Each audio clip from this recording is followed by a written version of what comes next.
Friends, secret lunch बॉक्समध्ये तुमचं सगळ्यांचं स्वागत आहे. आज सिक्रेट लंच बॉक्समध्ये आपण बनवणार आहे कांद्याच्या पातीची भाजीची रेसिपी आपण बनवायची. तर त्यासाठी अशी मी कांद्याची पात चिरून घेतलेली आहे. आता स्वच्छ धुवून घेत आहे. अशा पद्धतीने व्यवस्थित धुवून घेतली आहे आणि ठेचा बनवला आहे. मिरची, कोथिंबीर, लसूण, थोडंसं आलं मिक्सरला फिरवून मी घेतलेलं आहे आणि एका पॅनमध्ये तेल घेतलं थोडंसं.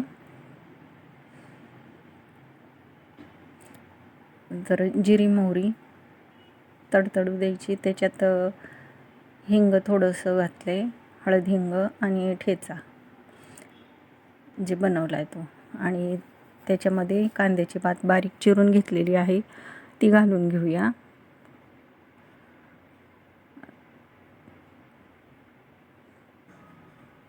त्यामध्ये तुम्हाला जी आवडेल ती डाळ घाला. मी ह्यामध्ये मटकीची डाळ घातलेली आहे थोडीशी, 2 चमचे, आणि स्वच्छ धुवून ती पण घातली आहे अशा प्रकारे. आणि थोडंसं चवीपुरतं मीठ घातले, 1 छोटा चमचा. आणि हे सगळं व्यवस्थित साहित्य आपण हलवून घ्यायचे.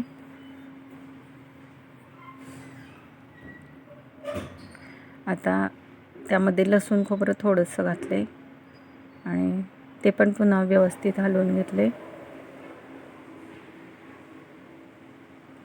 आणि ही कांद्याची पात जराशी मोठी आहे. कोवळी असेल तर थोड्या पाण्यामध्ये शिजते. जर आवश्यक वाटलं तर तुम्ही त्यामध्ये थोडंसं पाणी घालायचं आणि त्यावर झाकण ठेवून द्यायचं.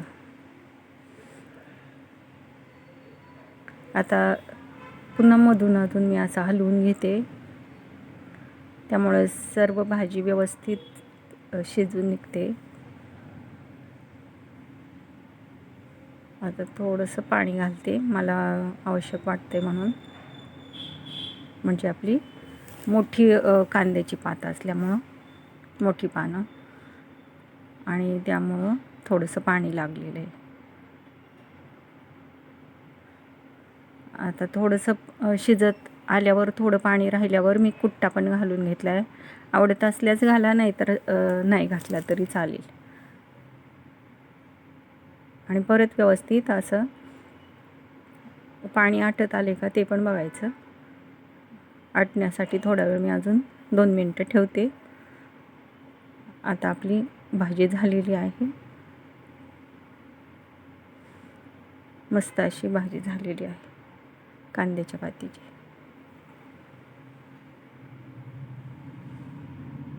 तुम्ही डब्याला देऊ शकता किंवा असं सुकी भाजी म्हणून पण खाऊ शकता. कोथिंबीरही टाकलेली आहे शेवट. आता आहे आपला सर्विंग टाईम.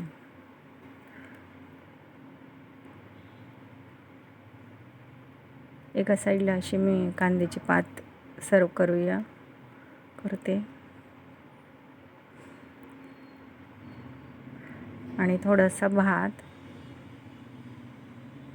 पांढरा भात, आणि त्यावर मिश्र डाळींची आमटी केलेली आहे ती पण सर्व करते. आणि कुठल्याही चपाती किंवा भाकरी सोबत तुम्ही खाऊ शकता. खूप टेस्टी झालेली आहे कांद्याची पात. तुम्ही पण नक्की करून बघा. अशा पद्धतीने खूप सोपी आहे, खूप साध्या पद्धतीने, आणि झटपट होते. त्यावर भातावर मी थोडंसं तूप पण घालून घेतलं आहे आणि गार्निशिंगसाठी थोडीशी कोथिंबीर घातली आहे कांद्याच्या पातीवर आणि भातावर. मस्त अशी कांद्याची पात तुम्ही पण नक्की ट्राय करा. आणि आवडल्यास सबस्क्राईब करा, शेअर करा, लाईक करा, कमेंट करा. आणि थँक्स फॉर वॉचिंग.